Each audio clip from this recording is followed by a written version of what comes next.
एक खिलाड़ी 7 साल बाद वापसी करके एक बेहतरीन इनिंग खेलती है, लेकिन बजाय उस पर डिस्कशन करने के उसके लुक्स का मजाक बनाया जा रहा है। यह है वुमेन क्रिकेट को लेकर मेंटेलिटी का लेवल।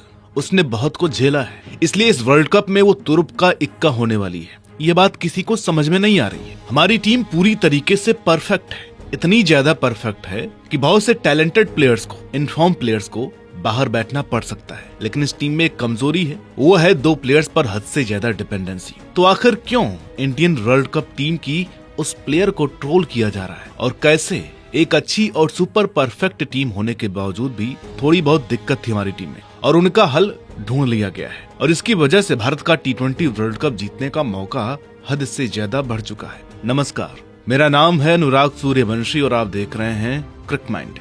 पिछले साल वनडे विश्व कप का खिताब जीतने वाली हमारी इंडियन क्रिकेट की विमेंस टीम के पास इस साल एक और जिम्मेदारी है, वो है T20 विश्व कप को इंग्लैंड से भारत वापस लाने की। क्या सुनहरा दिन होगा कि हमारे पास T20 मेंस वर्ल्ड कप और T20 विमेंस वर्ल्ड कप दोनों होंगे, और ये हम करने वाले वेस्ट इंडीज के बाद दूसरी टीम बन जाएंगे।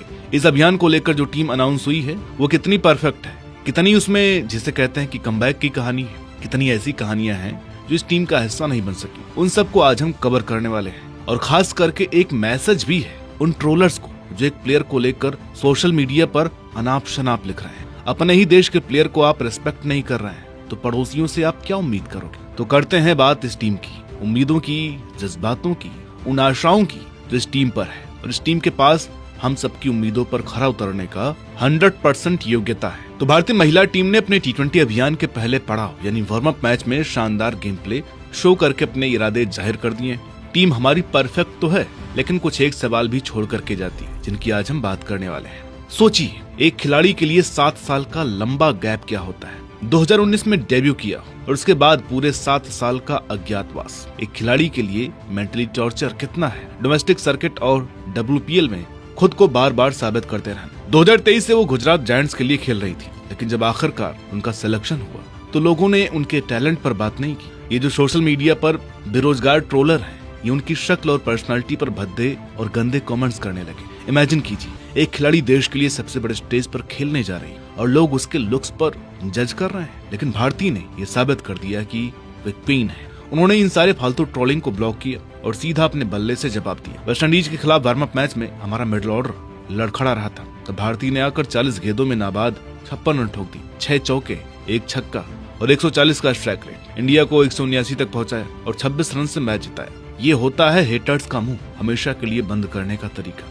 लेकिन हंगामा यहीं खत्म नहीं हुआ। पाकिस्तानी मीडिया की अलग ही बीमारी लगी हुई है। उनके यूट्यूब चैनल्स भारती के लुक्स का मजाक उड़ाने में बिजी थे। तो भाई साहब, अगर मैं आपके प्लेयर्स के लुक्स और कर्मकांडों की पोल पट्टी खोलने पर आ गया तो फिर दिक्कत हो जाएगी। लेकिन नहीं, हम ऐसा नहीं करेंगे। धोने को पानी नहीं है और ख्वाब देख रहे हैं बिस्लेरी से मुंह धोने का। अभी 9 जून को स्कॉटलैंड ने जो तुम्हारी दुर्गति की है उसको भी बताइए ना। 191 रन ठोक दिए स्कॉटलैंड ने और आपके धाकड़ बॉलर्स की वाट लगा दी। जवाब में 62 रन पर 5 विकेट गंवाकर हारने का इंतजार कर रहे थे। अब शुक्र मनाइए कि बारिश आ गई और मैच धुल गया। लेकिन नहीं, इन लोगों को अपनी चिंता नहीं है, अपने मैचेस की चिंता नहीं है, अपने खिलाड़ियों की चिंता नहीं है। चलिए अब जरा इमोशंस से बाहर आते हैं और थोड़ी सीरियस बातें करते हैं। इस बार इंडियन टीम में कुछ बहुत बड़े नाम इंग्लैंड जाने वाली उस फ्लाइट में नहीं थे। सबसे बड़ा झटका लगा है अमनजोत कौर के रूप में। वो हमारी high utility pace bowling all rounder थी। मिडिल ओवर्स में कसी हुई गेंदबाजी और नंबर 8 पर आकर लंबे लंबे शॉट्स खेलकर रन रेट बूस्ट करना उनकी जिम्मेदारी थी। खुद हरमनप्रीत कौर ने माना है कि अमनजोत का कोई रिप्लेसमेंट हमारी टीम में है ही नहीं, लेकिन एक बैक इंजरी ने उन्हें 5 महीनों के लिए क्रिकेट से बाहर कर दिया है। ऊपर से काव्या गौतम भी चोटिला। तो इसका सीधा मतलब है कि अब पेस बॉलिंग का पूरा दारोमदार रेणुका सिंह ठाकुर और अरुंधति रेड्डी के कंधों पर है। और सिलेक्शन की बात करें तो BCCI ने इस बार साफ कर दिया है कि पुरानी लेगेसी अब काम नहीं आएगी। स्नेहा राणा और हरलीन देओल जैसे बड़े और अनुभवी खिलाड़ियों को सीधा बाहर का रास्ता दिखाया गया है। उनकी खराब फॉर्म की वजह से हरलीन की फील्डिंग नो डाउट शानदार है, लेकिन उनका स्ट्राइक रेट काफी गिर गया था और स्नेहा राणा रन लुटा रही थी।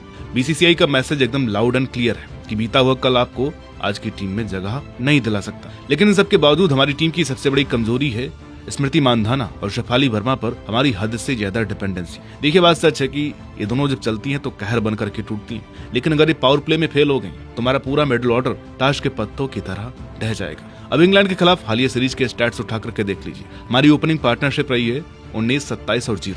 मानधाना का एवरेज सिर्फ 13.33 और शेफाली का 11.66 रहा है। अब ब्रिस्टल वाले मैच की याद दिलाता हूँ। हमें 169 रन का पीछे करना था। ओपनर्स ने एक बहुत बढ़िया प्लेटफॉर्म सेट करके दिया, लेकिन जैसे ही वो आउट हुई, टीम ऐसे लड़खड़ाई कि हम 32 रनों के अंदर अपने 7 विकेट गंवा बैठे और एक जीता हुआ मैच हार गए। ऑस्ट्रेलिया और इंग्लैंड की टीम हमारी इस कमजोरी को बहुत अच्छे से जानती है। उनका गेम प्लान एकदम सिंपल है कि शुरुआती 4 ओवर में मंधाना और शेफाली को उड़ा दीजिए। वनडे फॉर्मेट की बात कुछ और होती है। वहाँ आपके पास इतना समय होता है कि आप धीरे धीरे इनिंग बिल्ड करते हुए स्कोर बोर्ड को चलाते जाएं। लेकिन T20 में यह नामुमकिन है। इसलिए जैमी, हरमन और दीप्ति शर्मा, अगर हमारे इस मिडिल ऑर्डर ने प्रेशर को ऑब्जर्व करना और अपनी एग्रेसिव इनिंग बिल्ड नहीं की तो दिक्कत हो जाएगी। इसलिए मिडिल ऑर्डर को स्ट्रॉन्ग करने के लिए इस T20 स्क्वाड में 4 ऐसे नए चेहरे हैं जो इतनी जबरदस्त फॉर्म में हैं कि कोच और कप्तान का सरदर्द बढ़ गया है कि आखिर किसे खिलाएं और किसे बाहर बिठाएं। और सभी का यह पहला वर्ल्ड कप होने वाला है। पहला नाम है नंदिनी शर्मा। इस नाम को दिमाग में आप छाप लीजिए। WPL में दिल्ली कैपिटल्स के लिए 10 मैचों में 17 विकेट लिए और फिर इंग्लैंड के खिलाफ अपना इंटरनेशनल T20 डेब्यू पर ही 3 विकेट चटका कर मैच जिता दिए। अगली है श्रीचरणी, आंध्र प्रदेश की left arm spin magician. Trent bridge में अपनी डेब्यू पर सिर्फ 12 रन देकर 4 विकेट। फिर आते हैं क्रांति गौड़, यूपी वॉरियर्स की पेस सेंसेशन। WPL में डैनी व्याट के डंडे उखाड़ने वाली इस लड़की ने इंग्लैंड के खिलाफ सीरीज डिसाइडर में भी अपना पूरा जलवा दिखाया है। इसके बाद नाम है यास्तिका भाटिया का। पिछले साल ACL की गंभीर चोट के बाद वापसी करने के बाद वेस्टइंडीज के खिलाफ वार्म अप मैच में यास्तिका जिस लय में दिख रही हैं, अपनी लाइफ की बेस्ट फॉर्म में। अब 1 मिनट के लिए खुद को कप्तान की जगह रख करके देखिए। स्मृति, शेफाली, जमीमा, हरमनप्रीत, दीप्ति और विकेट कीपर ऋचा घोष, ये तो एकदम फिक्स्ड है। अब यास्तिका को कहाँ फिट करेंगे? भारती फुलमाली ने अभी 56 रन ठोके हैं, उन्हें बाहर कैसे बिठाएंगे? पेस अटैक में रेणुका, अरुंधति, क्रांति और नंदनी में से किसे चुनेंगे? और स्पिन डिपार्टमेंट में राधा यादव, श्रियंका पाटिल या फिर श्रीचरणी। अब ये तो प्रॉब्लम ऑफ प्लेंटी है, अच्छी बात है, लेकिन अगर गलत कॉम्बिनेशन चुन लिया गया तो वर्ल्ड कप सीधा हाथ से फिसल जाएगा। ये सारा का सारा दारोमदार, करोड़ों फैंस की ये सारी उम्मीदें, सब कुछ एक ही खिलाड़ी के कंधों पर टिका है और वो है हमारी कप्तान हरमनप्रीत कौर। 2025 में ODI वर्ल्ड कप जिताकर इन्होंने इतिहास रचा था, इसमें कोई शक नहीं है। लेकिन 2024 के T20 वर्ल्ड कप में हम सेमीफाइनल तक भी नहीं पहुंच पाए थे। वो एक बहुत बड़ा फेलियर था। हरमनप्रीत पर तब भी भयंकर दबाव था और आज भी है। इंग्लैंड की उस स्विंग और सीम वाली कंडीशंस में वर्ल्ड कप जीतना अपने घर में ODI वर्ल्ड कप जीतने से कोसों दूर की बात है। मान लीजिए अगर किसी मैच में स्मृति और शेफाली जल्दी आउट हो गए तो हरमनप्रीत को वो एंकर बनना होगा जो पूरी पारी को संभाले। अभी हाल ही में इंग्लैंड के खिलाफ तीसरे T20 में उन्होंने अकेले दम पर 56 रन ठोके थे, लेकिन उन्हें दूसरी तरफ से किसी का साथ नहीं मिला। रिपोर्ट्स कहती है कि हरमनप्रीत का इस वर्ल्ड कप के लिए बस एक ही मंत्र है, बैलेंस रहो और अच्छा क्रिकेट खेलो।